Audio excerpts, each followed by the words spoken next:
Hello po mga kabayan, kumusta kayo? Magandang buhay po, Annalisa Reality Vlog. Magbibigay po ako ng reaction ngayon dito po kay Papa Dins TV. Meron po siyang bagong nabisita, isang kababayan natin na merong sakit. Pero bagong lahat, maraming salamat po sa patuloy na suporta ninyo sa aming lahat. Tumayo nyo subscribers, mga silent viewers, nagla-like, comment, share po sa aking mga ginagawang reaction. Maraming salamat po sa inyo. At salamat po sa hindi ninyo pag-skip ng ads. At shoutout po sa Ka-Business Official, Papa Dins TV, and Ka-Business Family at aking mga kasamaan, mga reactors. Since dito ako magbibigay ng reaction kay Papa Dins, so ito po yun, diretso na tayo, kwento ko sa inyo, para dun sa mga hindi pa nakakapanood, kasi nung chinek ko siya, ngayon nasa 8,000 pa lang po ang nakakapanood dito. Please supportahan po natin ang upload na to ni Papa Dins TV. So sino po ba si Ate Grace? Isa po siyang nabisita ni Papa Dins na merong cancer. Siya po ay 42 years old. Meron po siyang dalawang anak, isang lalaki at saka isang babae. Yung panganay niya, 10 years old. Yung babae, 6 years old. Base po ito doon sa pag-interview ni Papa Dins. So, ang kanyang asawa, yun po yung masaklap, buhay OFW, nag-abroad yung kanyang mister, na syempre, once na aalis ka, ang purpose mo ay para sa pamilya. Kaya lang, ang nangyari, nagkaroon ng karelasyon yung kanyang asawa, iniwanan silang mag-iina. Ito si Ma'am Grace. Nagkaroon siya ng cancer, itinataguyod niya yung kanyang dalawang anak, nagsisikap siya. Kasi yung tatay niya ito, wala na talagang suporta daw sa kanila. Meron ng ibang sinamahan na may asawa ng iba. Hindi raw sila kasal kaya wala siyang magawa. Ayun niya sa kanya, base dun sa kwento ni Ma'am Grace, ay nag-usap naman sila sa barangay na daw para sa sustento, pero hindi rin ito nasunod. Kaya ngayon, ang nangyari, siya na lang mag-isa ang bumubuhay sa kanyang mga anak sa kabila na meron siyang sakit. Hindi pa raw ibabiopsy. Kasi syempre yung panggastos, din natatakot siya na maghalaw kasi baka mas lalo daw lumala. So binigyan na lang daw siya ng gamot ng doktor na ayon nga sa kanya, yung isang bottle na sa 2,000 plus. Nasabi niya yun doon sa vlog. At yung tinitirahan nila, inuupahan lang daw. Marami sa comment section. Tayo, napansin natin, kung mapapanood nyo yung video, grabe yung itsura ng bahay nila Ate Grace, nila Ma'am Grace. Hindi na siya nakakapaglinis kasi ayon nga sa kanya, pag yumuyo ko siya, hindi na siya nakakatayo, nahihirapan na. Hindi na niya kaya, pero nagtatrabaho pa rin siya. Pero para sa akin, kasi yung anak niyang panganay, yung lalaki, pwede niya na yun paunti-unti utusan, i-guide lang. Kung ano ituturo lang kung anong gagawin. Or, sana may magmalasakit ba na kapitbahay na tulungan sila na malinisan yung bahay. Kasi hindi talaga akala mo tambakan lalo silang magkakasakit. What if mga bata naman yung magkasakit doon sa lugar nila? Kaya kawawa siya. Ito nga, syempre, si Papa Dins, dating nagbigay din siya ng bigas, grocery, at yun nga 2,000 cash. Sana mabalikan ito ni Papa Dins kasi sabi nga niya, mabigyan niya ng herbal kasi umiinom siya ng mga herbal na mga gamot kasi marami daw sa kanya sasabi. Kaya lang, nakakatakot, nakakapag-alala hanggat hindi nakikita na babiopsy. Mahirap yun kasi baka mamaya biglang may mangyari na lang hindi maganda, diba? Yung acute na ba? Imbis na maaagapan, di lalong lumala. Maging aral din po ito sa bawat isa sa atin na pagka ganyan, huwag ko tayong matakot magpa-check up. Kasi mas maaagapan, hindi lalala yung sakit.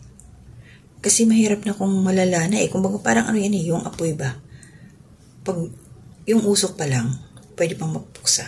Pero pag nagliyab na, talagang naglalagablab na, hindi na, mahirapan na tayo. Kaya ito, naawa ko sa sitwasyon niya. Higit sa lahat, gusto man ni Papa Dins na matulungan. Ito si Ma'am Grace, wala Paano tayo makakasupport mga kababayan? Please, panoorin natin, huwag tayo mag-skip ng ads. Ito pinapalo up ko lang, 4 na araw na talaga yung nakalipas. Nakakalungkot, sa totoo lang. 8,000 views.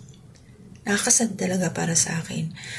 panoorin naman natin, suportahan natin si Papa Dins. I-share natin yung kanyang mga video para mas lumayo pa, marami yung makapanood. Kaya ako ito ginawa ng reaction kasi, syempre babae din ako eh. May mga anak ako eh. Diba? Huwag naman sana. Diba? Ito si Ate Grace, kung kayo, pasalamat tayo dahil wala tayo sa kanyang sitwasyon. Wala tayo sa kanyang lugar.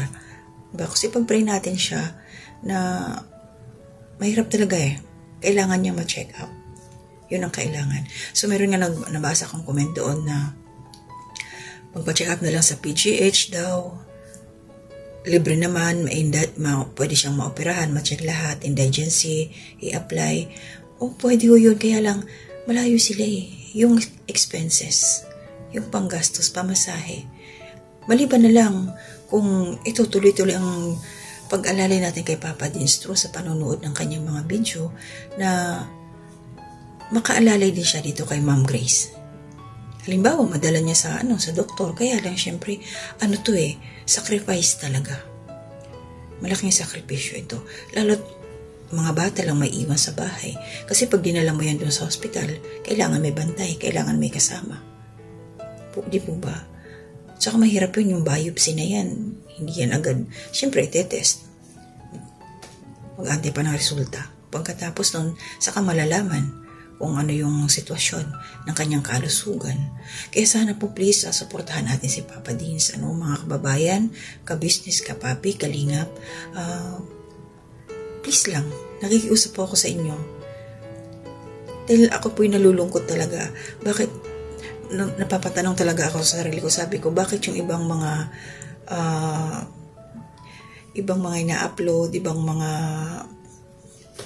naiyak ako, yung mga binablog na mga palabtim-labtim dyan, ang tataas ng mga views nila. Pero yung ganitong klaseng pagtulong, sa katulad ng ating kababayan na may karamdaman, kunti lang yung nanonood. Bakit ganon? Talaga, sa totoo lang, malaking question mark din sa akin yan. Sana suportahan natin kasi nasa charity si Papa Dins. Ikalat natin yung kanyang vlog na to. Please, mga kababayan, nakikiusap po ako sa inyo. Para po kay Ate Grace, para kay Ma'am Grace, para sa kanyang mga anak. Inaantay ko nga dito na matanong ni Papa Dins kung ano yung trabaho. Well, hindi na itanong, nawala sa isip siguro ni Papa Dins yun, pero may nagtatrabaho daw siya. So kung yung trabaho niya is, anong klase yun? Kasi hindi lang nga daw siya makayuko.